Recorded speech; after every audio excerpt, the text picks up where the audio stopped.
social media, talaga namang mapapae ka sa paandar ng mga netizens.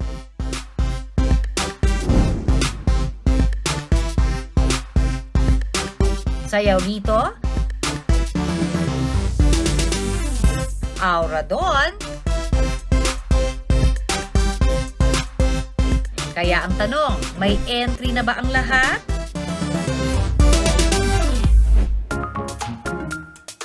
Pero ang isang ito, pumukaw ng atensyon. Sa gitna kasi ng pagrampa ng dalawang babaeng ito habang nagda-dance cover, ang isa bigla na lang natumba at napahawak sa kanyang tuhod. Ano kaya ang dahilan nito? Abangan ang buong kwento.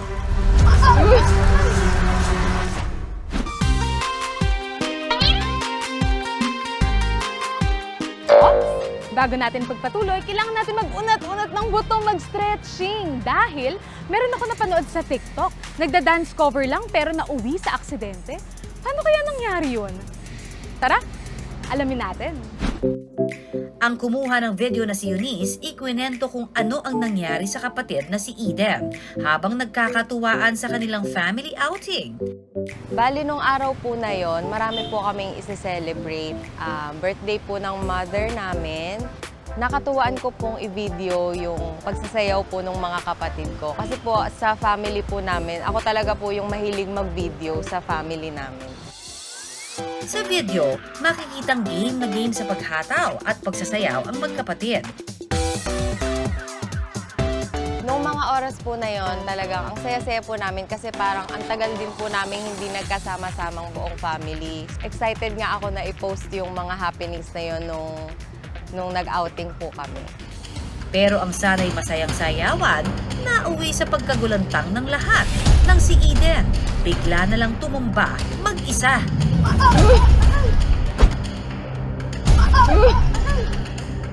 Akala ko po nagjo-joke lang po yung kapatid ko. Pero nung hindi na po kasi siya tumayo at talagang kita ko sa facial expression niya na nahihirapan na po siya, nasasaktan na yung tuhod niya, ayun, doon ko po nalaman na ay seryoso na talaga to. Laki ng hita. Ang asawa ni Eden, agad lumapit para tingnan kung ano ang nangyari sa kanya. Tapos kami din po, lumapit na din po kami sa kanya to check kung okay lang ba talaga siya. Ang babae sa viral video na si Eden, idinitali kung ano ang naramdaman niya ng mga oras na yon. Sa gitna ng pagsasayaw namin, bigla kong may na-feel na snap sa tuhod ko. Ang bilis po ng pangyayari. Hindi ko na namalayan na natumba na po pala ako. Ang pakiramdam niya, parang may lumagitik sa tuhod ko. Yun, yung sakit niya, first time ko siyang naramdaman. So, hindi ko talaga ma-describe. Pero, ang masasabi ko lang is ayoko na siyang maramdaman ulit. Sa puntong ito, inireview na raw nila ang video. At dito nila napansin na tila na-dislocate ang kanyang patella o kneecap. Napansin ko nga po na parang nagkaroon ng dislocation sa bandang knee. Inulit-ulit ko po yung video and pinakita ko din sa ate ko na ate, ito, tingnan mo, parang na-dislocate talaga yung knee ko nung natumba ako. Ang viral video, ipinakita namin sa isang orthopedic surgeon na si Dr. Raymond Gimba. At dito, kinumpirma niyang kneecap dislocation ang nangyari kay Eden. First of all, yung kneecap is yung parang yung buto in front of the bone. Usually, dislocation happens when nag-flex yung knee. Usually, meron dun isa, yung nasa medial side, medyo weak siya to some people. So, pagka nag-contract siya, nahihila niya on the other side. So, it will tend to dislocate the kneecap from the joint. Ayon sa eksperto, ang ganitong uri ng aksidente raw ay kadalasang nangyayari o nakukuha sa sports injury kung saan nababangga ang patella o kneecap ng isang manlalaro. Posible ring maging sanhi po nito ang biglaang pagkabanat ng connective tissue sa ating thigh bones. Yun nga, merong probably imbalance ng muscles niya. mas malakas yung other three muscles on the lateral side. So, hinila niya sa wrong direction. Nawala siya sa normal gliding sa joint in between the femoral condyles na tinatawag. Dagdag pa ni Doc sa ganitong kaso, kadalasang nakakaramdam ang pasyente ng matinding pananakit ng tuhod, paninigas ng muscles at pamamaga. Yung iba, ang history, nagkaroon ng loss ng balance, nakatayo usually standing yan. Kaya akala nila, nung nag-fall sila, yun yung nag-cause ng dislocation. Pero most of the time, nag-dislocate muna, kaya sila nawalan ng balance.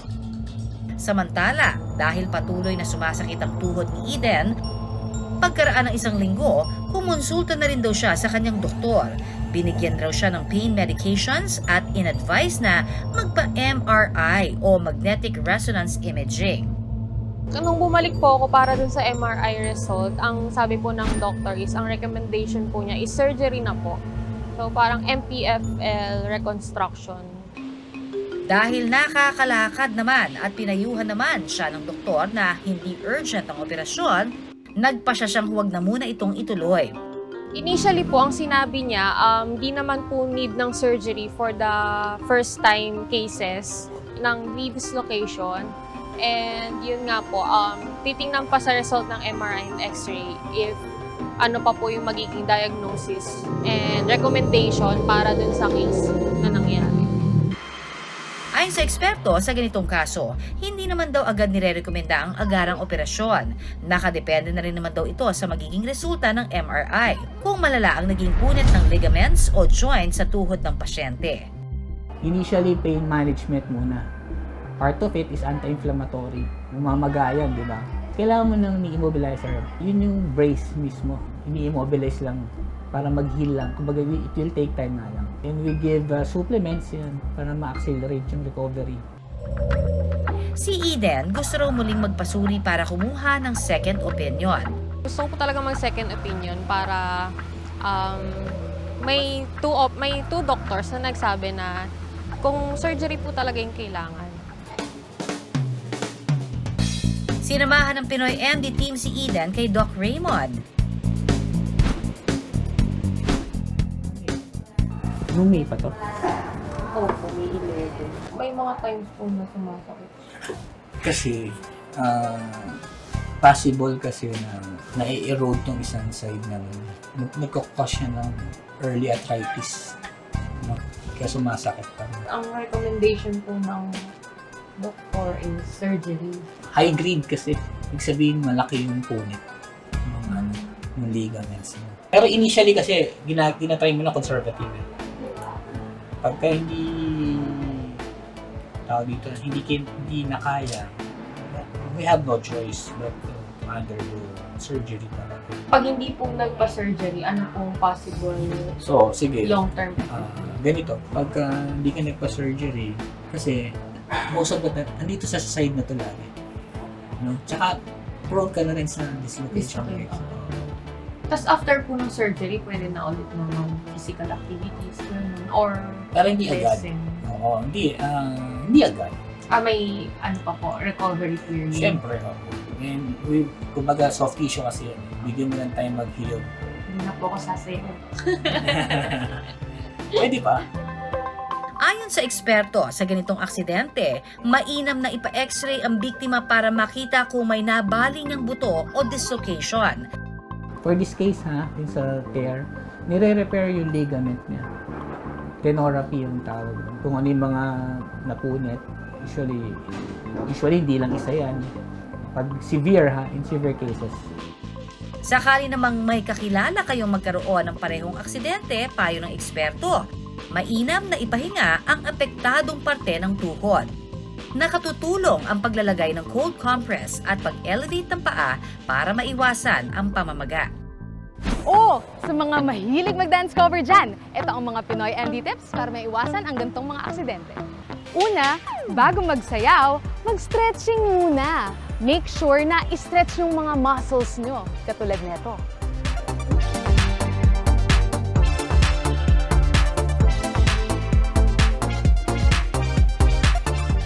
Importante din na malakas ang ating hips at thighs. Kaya naman importante ang mga leg exercises, katulad ng cycling at paglalakad.